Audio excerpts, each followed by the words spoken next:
নমস্কার, vision plus নিউজে আপনাদের সকলকে স্বাগত। রাজ্য রাজনীতিতে ভোটের আবহাওয়ায় যা ঘটছে তাই তুলে ধরছি আমরা। কখনো আমি, কখনো সুমি, সমস্ত আপডেট নিয়ে ইলেকশন কমিশন থেকে রয়েছে বিদীপ্ত।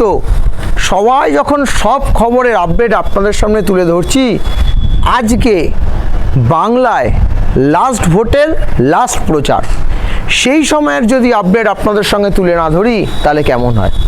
তাই আজকে আমরা লাস্ট ভোটের লাস্ট প্রচারের সমস্ত চিত্র, আমাদের ঘুরে দেখো কলকাতার বাইক যখন ঘুরছিল তখন আমরা সমস্ত চিত্র আমরা তুলে ধরেছি কিভাবে বুথের বাইরে সেন্ট্রাল ফোর্স রয়েছে, কিভাবে ইলেকশন কমিশনের নির্দেশ অনুযায়ী পুরো বুথকে পাহারা দিচ্ছে সেন্ট্রাল ফোর্স।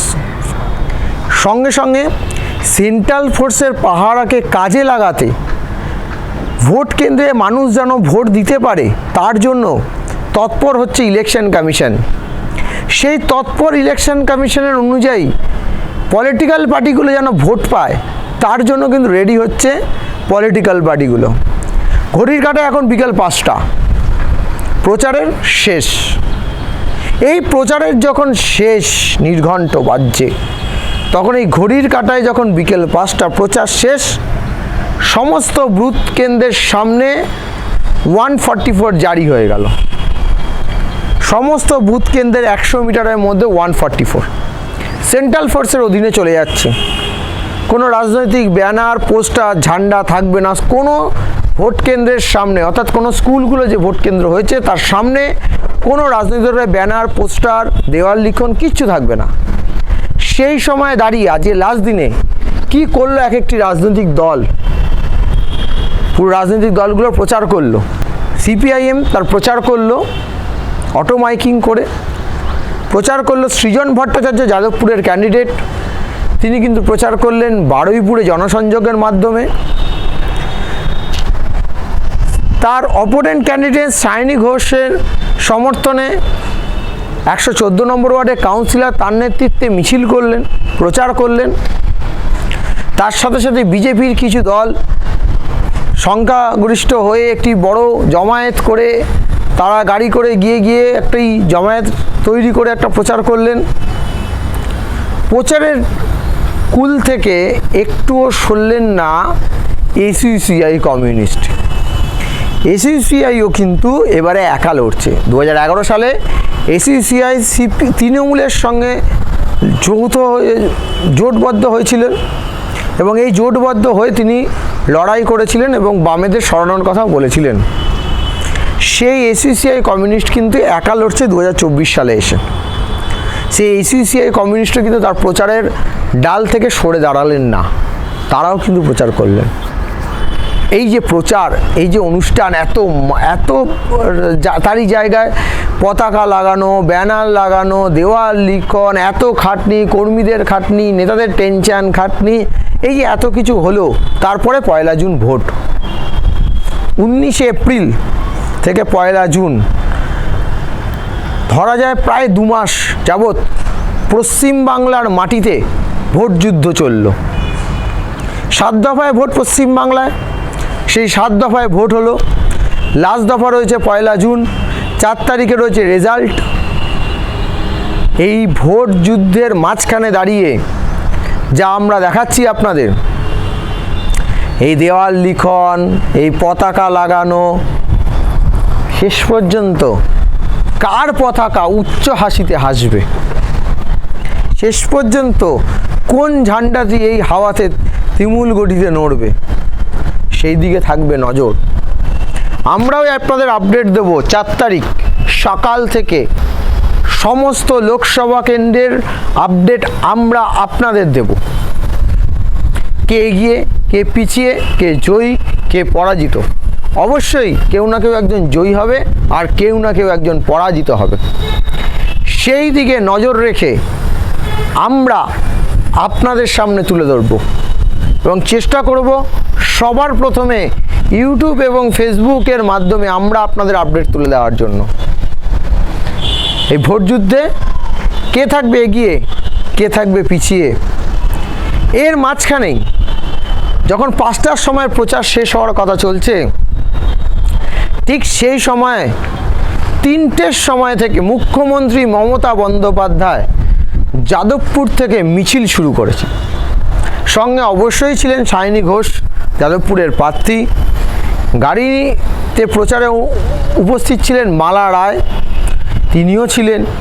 তার সঙ্গে বিধায়ক ছিলেন অরূপ বিশ্বাস, তার সঙ্গে বিধায়ক ছিলেন রাসবিহারী বিধায়ক দেবাশিস বাবু, তার সঙ্গে ছিলেন কৃষ্ণনগরের বিদায়ী সাংসদ।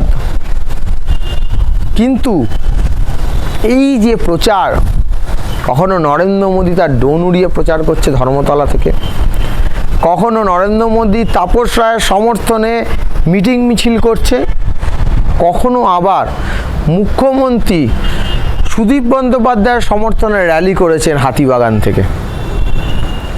আবার আজ শেষ প্রচারের দিনও যাদবপুরে সায়নীকে সঙ্গে নিয়ে সায়নী ঘোষের প্রচার করলেন। মিমি চক্রবর্তীর সময় মুখ্যমন্ত্রীকে মিছিল করতে দেখা গেছে, কারণ 1986-87 সামথিং, আমার ঠিক সালটা মনে পড়ছে না এই মুহূর্তে, 1986-87 সালে সোমনাথ চ্যাটার্জি সিপিএমের দাপুটে নেতা, তাকে হারিয়ে মুখ্যমন্ত্রী একমাত্র যাদবপুর আসন থেকে উনিই জিতেছিলেন। একমাত্র তৃণমূল একটা সিট পেয়েছিলেন সেই সময়, শুধুমাত্র যাদবপুর থেকে উনিই জিতেছিলেন। যাদবপুর মুখ্যমন্ত্রীর প্রেস্টিজিয়াস সিট। ওই সিটে 2009 সাল থেকে কবির সুমনকে দাঁড় করিয়েছেন। 2014 সালে যাদবপুরে দাঁড় করিয়েছেন সৌগত বসু, কৃষ্ণা বসুর পুত্র সৌগত বসুকে দাঁড় করিয়েছিলেন। তারপরে 2019 সালে মিমি চক্রবর্তী। কেউ নেই, কোনো সাংসদ পরের দিকে কন্টিনিউশন হয়নি। মমতা ব্যানার্জি কিন্তু ওখান থেকে লড়াই করেছিলেন, কিন্তু কোনো সাংসদ ওখান থেকে আর পরে দাঁড়ায়নি। এখন সায়নী ঘোষ যাদবপুরে।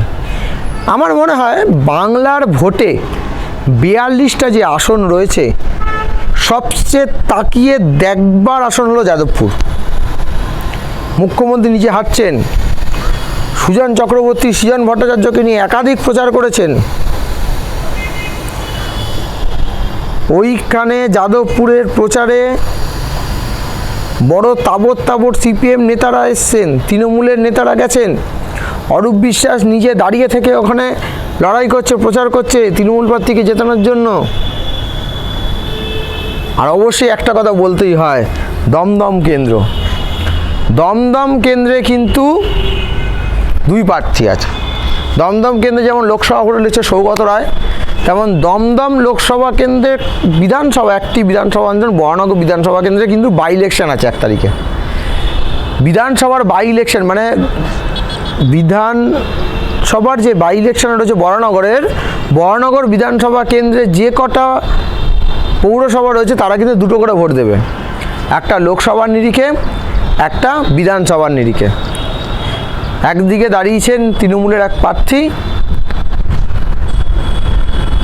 সৌগত রায়, আরেকদিকে দাঁড়িয়েছেন তৃণমূলের আরেক প্রার্থী সায়ন্তিকা। একদিকে সায়ন্তিকা, একদিকে সৌগত রায়।